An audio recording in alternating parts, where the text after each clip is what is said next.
Mrs. Detoni, would you please come to the podium and begin your presentation? بافتخار شون خواهش میکنم. همه بفرمایید.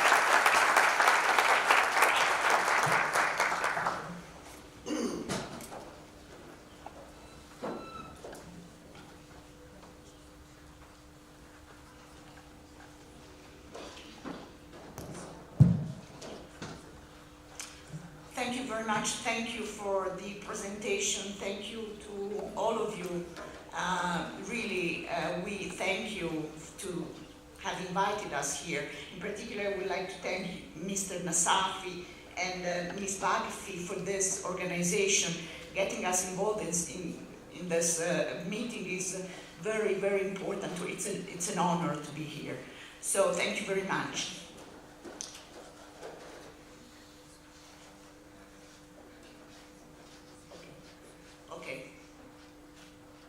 They are going to put on my presentation, hopefully. Anyway, I will present myself. My name is Gianna Detoni. I have a long experience in the banking industry.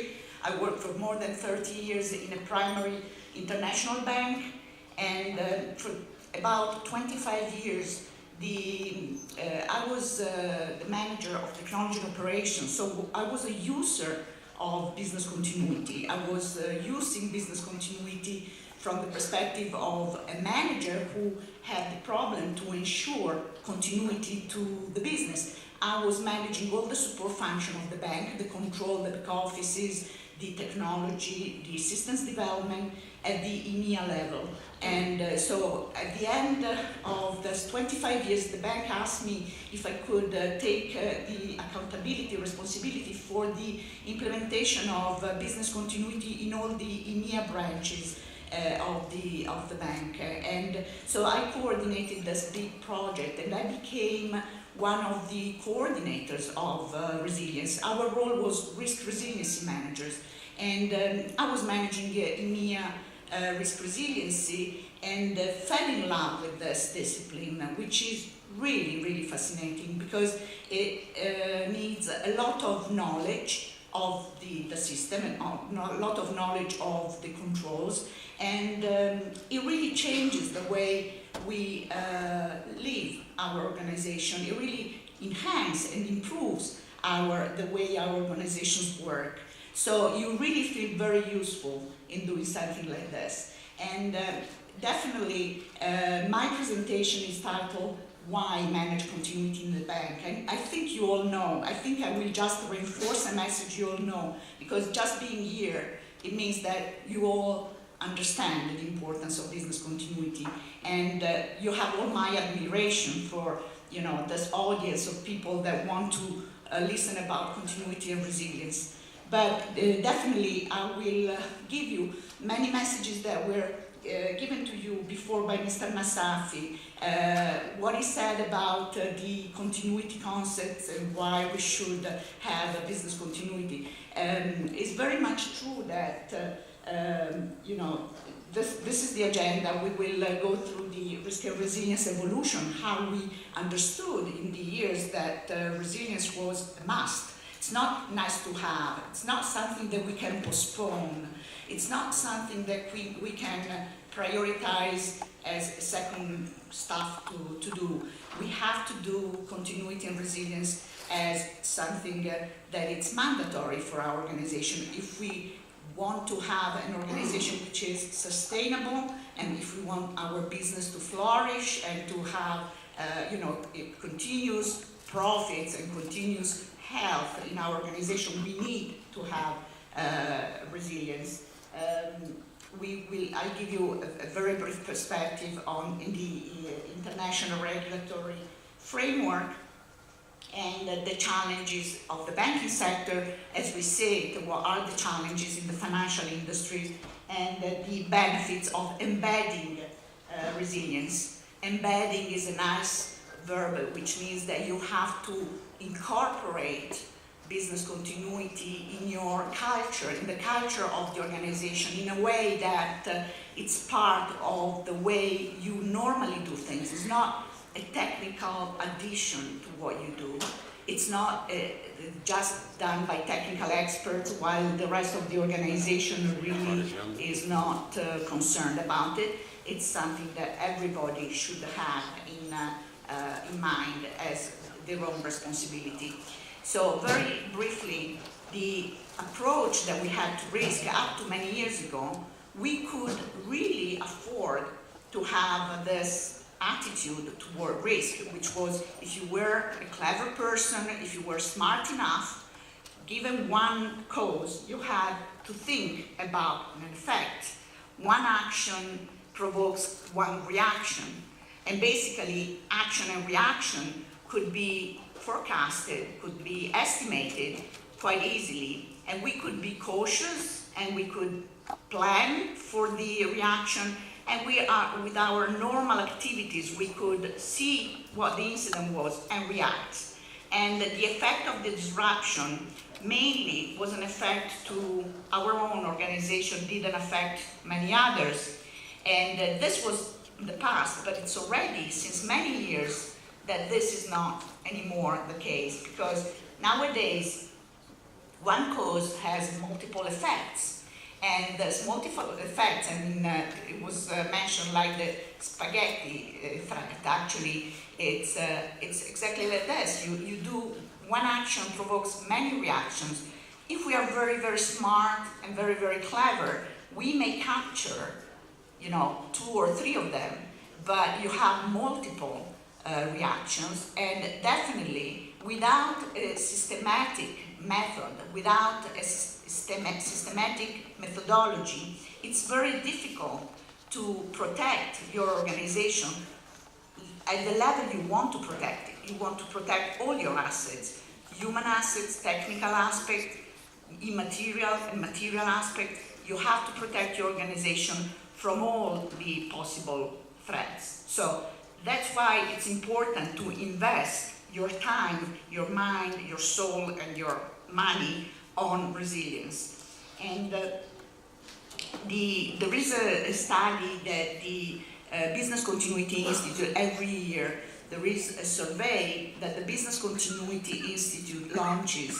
And the surveys involves many organizations, and each year they ask the organization to state what are the threats you feel, you perceive on continuity, which are the risks to continuity.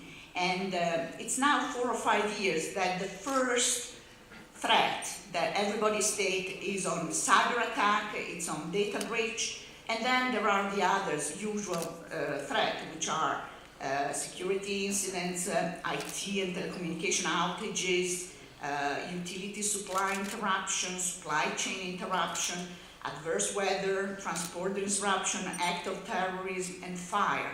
And the perception of the organization that have been surveyed, it's quite different from the real cases, because the survey also then analyzes what were the real disruptions that you suffered last year. And I keep saying that this kind of survey is very valid because it interviews business continuity managers, doesn't interview people that may resist, to give out information. It interviews business continuity manager for sure. They know all the disruptions that were suffered in the organization in the past year. And the perception is different because in real term, the threats and the risk and the incidents occurred by the organization were provoked by the IT, IT and telecoms outage was the first cause of disruption, and then natural catastrophes, was the second one.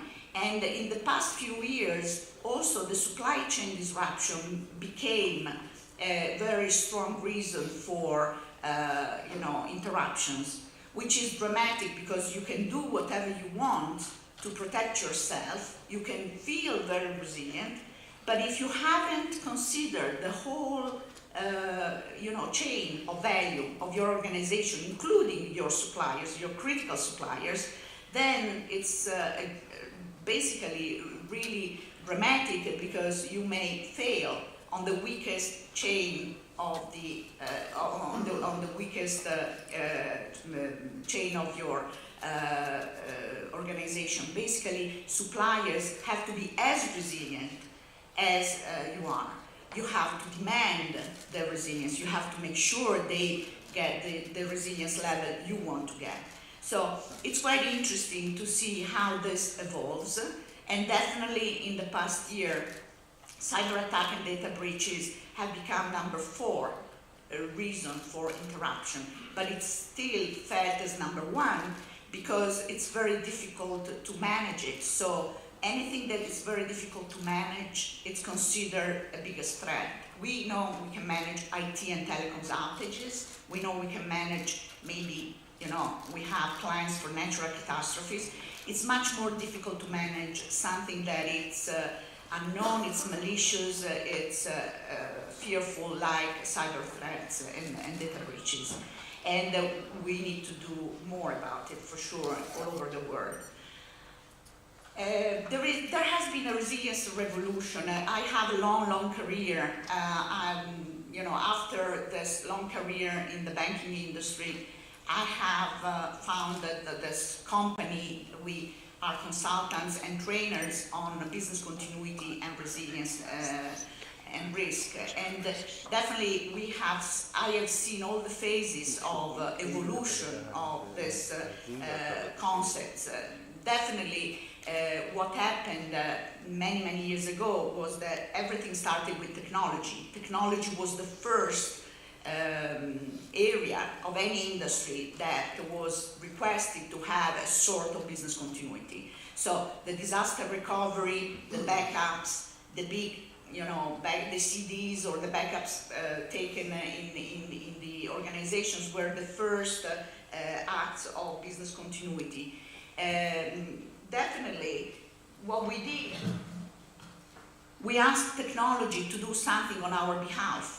And technology shouldn't be the only one thinking about business continuity. Business continuity is needed by the business. So to ask technology to have a business continuity without telling them what are our priorities, what are the critical processes, the critical products, the critical services that we need to continue in our organization was a sort of mistake. The important thing is to have business continuity at 360 degrees in the organization. So we realized that, from the 70s to the 90s, we kept thinking that business continuity was just an IT issue. In the 90s, what happened was this big telecommunication, evolution. Telecommunication provided us to move the data centers far away from the main production site. So basically moving the data center meant that invoking disaster recovery was not anymore enough, because we could have, if we couldn't access our office, if we couldn't go and work in our main office, it didn't make sense to invoke disaster recovery, because the machine, the system was in a remote location, was up and running, and they didn't need any, the invocation of any disaster recovery. The fact that we still need people to be able to go and work in their production site, to have access to their agendas, to have access to their PCs, to have access to their clients, to be able to call their clients and do their normal operations, was the issue. So we realized in the 90s that we needed to enlarge the program and have business continuity in every angle, in every corner of the organization. We realized that business continuity was the main responsibility of business continuity stayed in the people who manage the product, the people who manage the process. Because obviously, what we did at the beginning, we thought, okay, let's do business continuity through IT. Many business continuity managers sit in the IT departments. And that's a mistake, in my opinion, because the business continuity should be managed by someone who has, a visibility for the whole company. The IT people have a very good perspective on the technology continuity, but it's up to the managers of each product or each service to state which are the priorities. What do we really need to recover?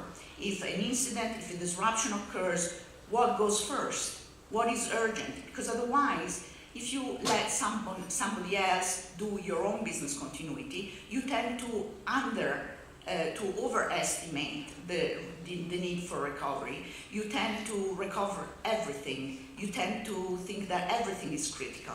And that's not the meaning of business continuity. Business continuity, it's a discipline that just invests money when it's needed.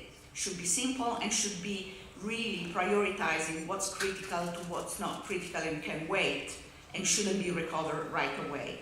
So in the 90s, we did this effort to have everyone looking at business continuity. In those years, I was a manager of technology and operations, and I was sort of leading the whole, the whole aspects of why do I need this? Do I need to do this as well? I mean, on top of all I have to do the analysis, the impact analysis, I have to write a plan.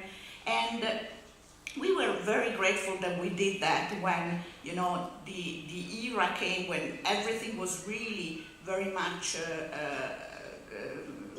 we were dependent from each other. We had this approach to risk that was not just one cause, one effect. In the 2000s, when we started to have the big crisis, we had the big disruptions, the big natural catastrophes, and we realized that we were so dependent on the resilience of our organization. We understood that we also needed crisis management.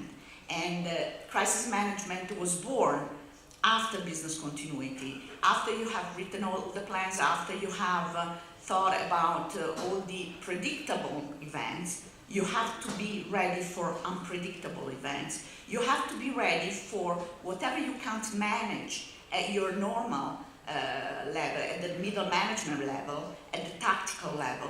You need a strategic level, and the strategic level is the crisis management. Crisis management, we help companies to structure their crisis management, which implies that the executive team, the team that has the ability to approve significant expenses, has the ability to take difficult decisions that are often taken in the dark without much information, without all the possible calm in the world.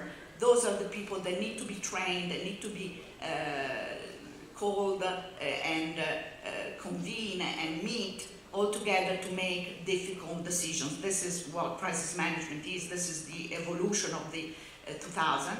And nowadays, where we are talking about resilience, because, as I said, the resilience of one single organization, it's not enough. And it's not just not enough because of the suppliers. It's the territory that needs to be resilient, because we can be very proud of our program. We can have a very strong business continuity, but if everybody around us is failing, then we're going to fail as well. So we have to work for a culture of resilience in the territory, in all the industries, all around us. It's a cultural change, it's a mind change. It's a mind change for mature people to become really to understand that prevention is a key for health, sustainability, continuity. It's very, very important. The resilience of the territory and the partnership between all the companies on resilience, it's something very important. The systematic partnership of all the industries is very, very important. It's not that we need to make sure that also the law enforcement bodies, the blue lights, etc., we need to know what they would do in case of crisis so that we can prepare and we can protect our staff and our organization as well. So this is the next challenge. In the next few years, we need to work to have a more resilient world around us as well. Now, the international regulatory framework on the financial industry, it all started with Basel II. I was involved in the first discussion on operational risk, and the banks, we had a mandatory rule to implement business continuity. And in my, what I saw around me, my bank took it very, very seriously. But what I saw around myself and what I saw also as a consultant now, it's 10 years we're doing consultancy and training for many banks in Italy. The banks didn't take it very seriously as anything that it's mandatory. It's not enough to make something mandatory. It's a good incentive, but people built up a business continuity which was based on paper. And whenever it's based on paper, it's not going to work. People don't really know, they haven't tested, they don't know how to do it. So at the beginning, there was this mandatory framework that helped people invest in money, at least the people that didn't have a disaster recovery, bought a disaster recovery, did something for IT, but they didn't take it as seriously as they could. And what we saw in the years that they started taking much more seriously because of the events. Because if you want to wait for something to happen before you invest your money, you can be sure that something will happen, unfortunately. Luck is not a word that will last forever. Luck, we may be very, very lucky, but if we don't work in prevention, something will happen and we may suffer afterwards. And we can say, well, it's a crisis, it's unpredictable, could I know about it, what could I do? There is much that can be done before failing. And in 2006, the European Bank took this oversight on the expectations, and the central bank in the past, the European Central Bank in the past few years has become much, much stricter. There are auditors all over the place in the banks to look at business continuity. So the banks have started looking at this with much, much more serious mind and in practical terms.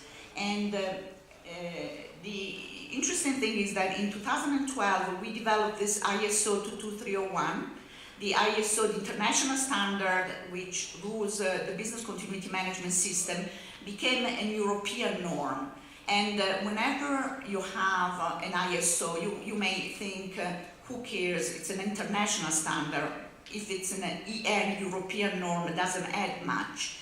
But the expectation here is that the European Bank, whenever a norm becomes European norm, it means that the Europe starts thinking of making it mandatory to be certified ISO 22301, may become mandatory for certain industries like energy industry, like telecommunication industry, like it is for the banking industry today. And making the certification mandatory may be the easiest way. Instead of saying you should have this, you should have that, you should certify yourself ISO 22301. It's shorter and it's effective.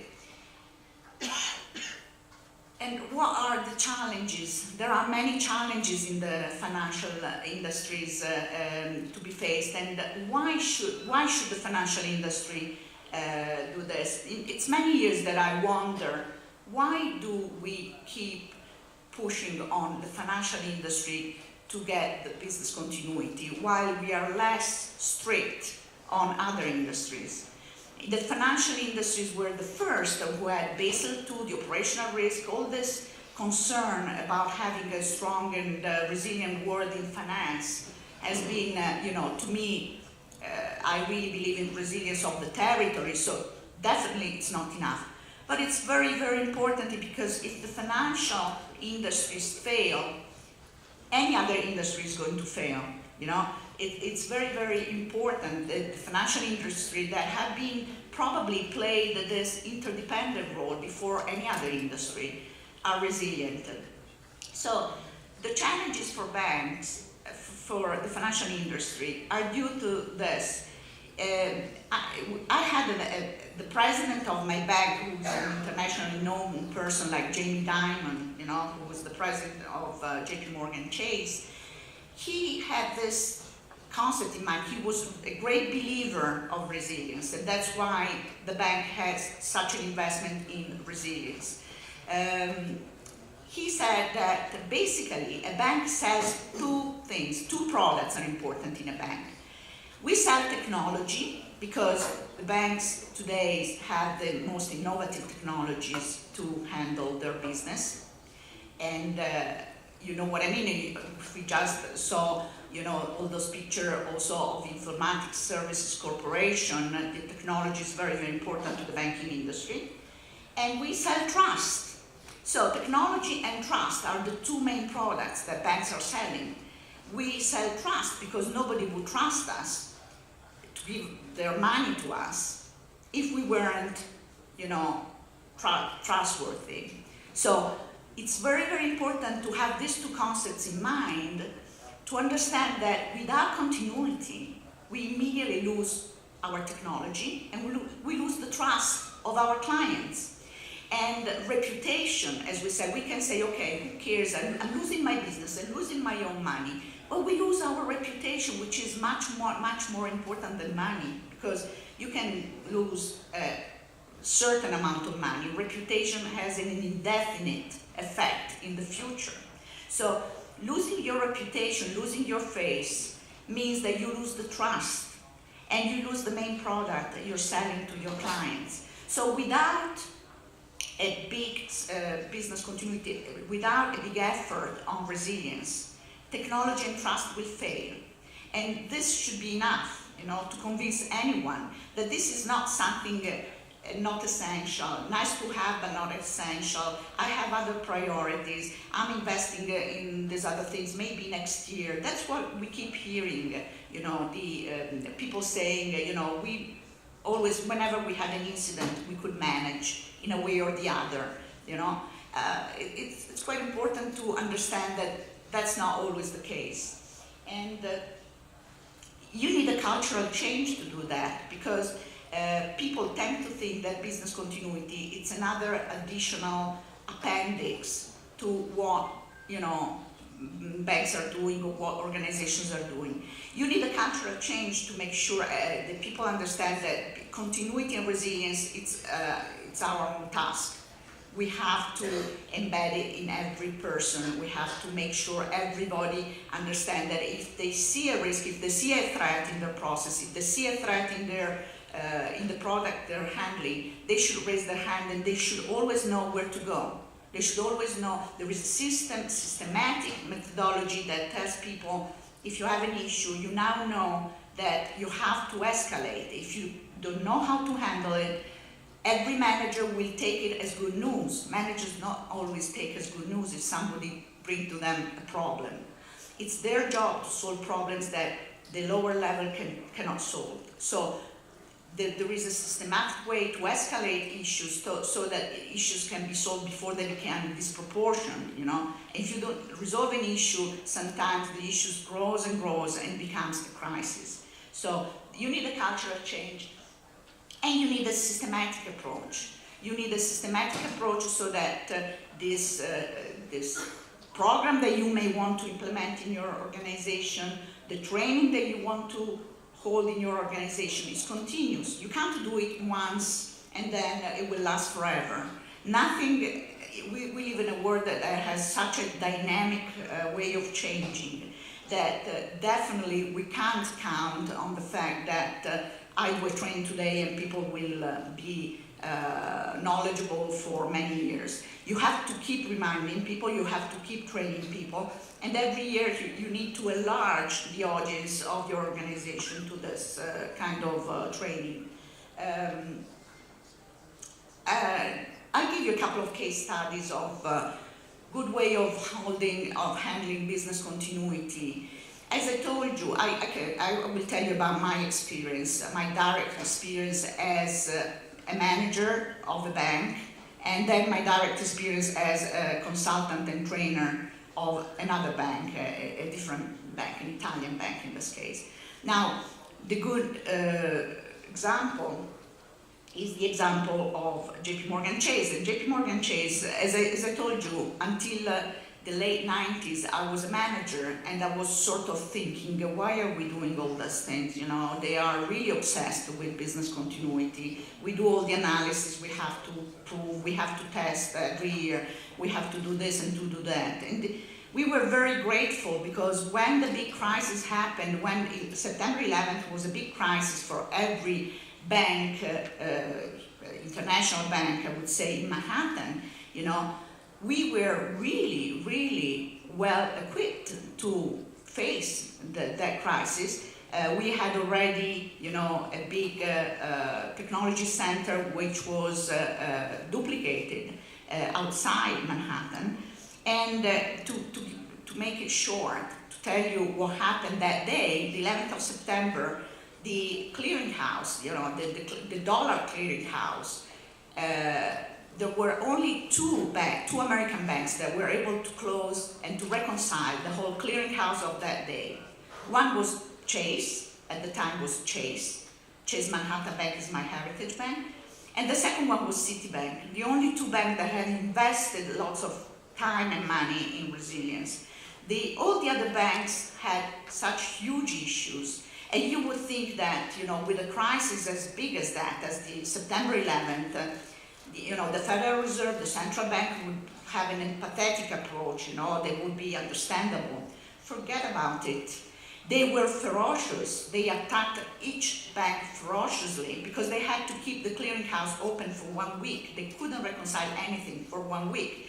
It was a big disaster. And after September 11th, I participated in many meetings with all the American banks being really, really under investigation, because they didn't think about a second data center far away from the main one. They didn't think about business continuity, the staff that could take over if the main staff didn't know what to do because they didn't have any access to the building or whatever. So the good news is that business continuity, at the end of the day, it's a big competitive advantage as well.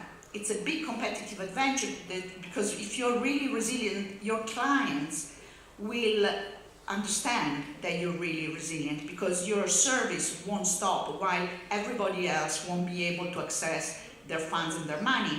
Now, the second example is this Italian bank, which is one of our biggest clients. It's BPER, and BPER holds its business in an area in Italy which in 2012, for the first time, was hit by a big earthquake. And you may know that a land or a territory is not considered at risk until it happens. Earthquakes are not predictable. So from now on, that area is considered an area at risk. But up to 2012, nobody thought that a big earthquake could hit them. And it was so dramatic that from 2012 on, they invested a lot on business continuity. They even won the most effective recovery in 2017, an European award of the Business Continuity Institute, because they invested a lot of money. But before 2012, really, nothing had worked. They had sort of paper business continuity. They had lots of things to do, very good people, very affectionate to the bank, so the culture was there. But, you know, from 2012 onwards, every crisis and every incident, there were quite a few from 2012 onwards, they were really able to show their clients that they were there, they were immediately open. They are so proud of it. After a major earthquake that hit in 2016, they were able to be in a crisis management mode at 1 o'clock in the morning, and the next day at 8 o'clock, all the branches were open.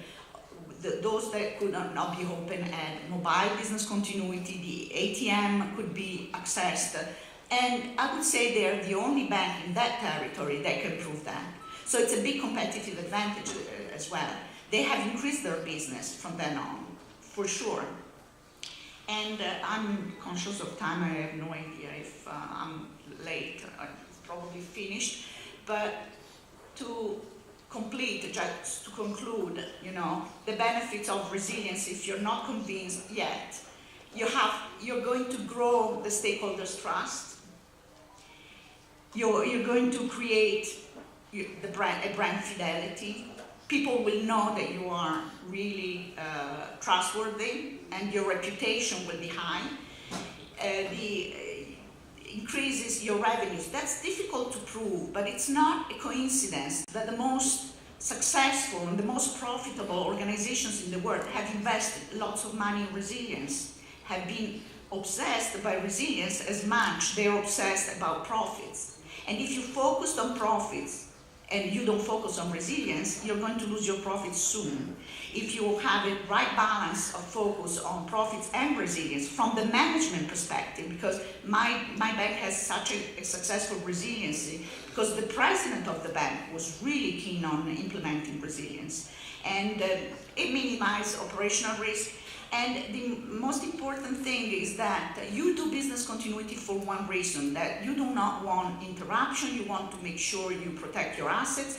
But the good news is that when you start doing it, and you do it since many years, everything improves your performance on a daily basis. All your processes are reanalyzed, all your plans are looked at in a different way. You look at your technology, you may want to invest in the most innovative technology to protect your business. So business continuity has many beneficial effects besides the fact that you protect your business and your assets. Now, I have finished my presentation. I will be happy to take any question now if there is time, or if there is a break, I will be happy to answer any question. And I really, once again, I want to thank you so much. Merci and grazie for being here.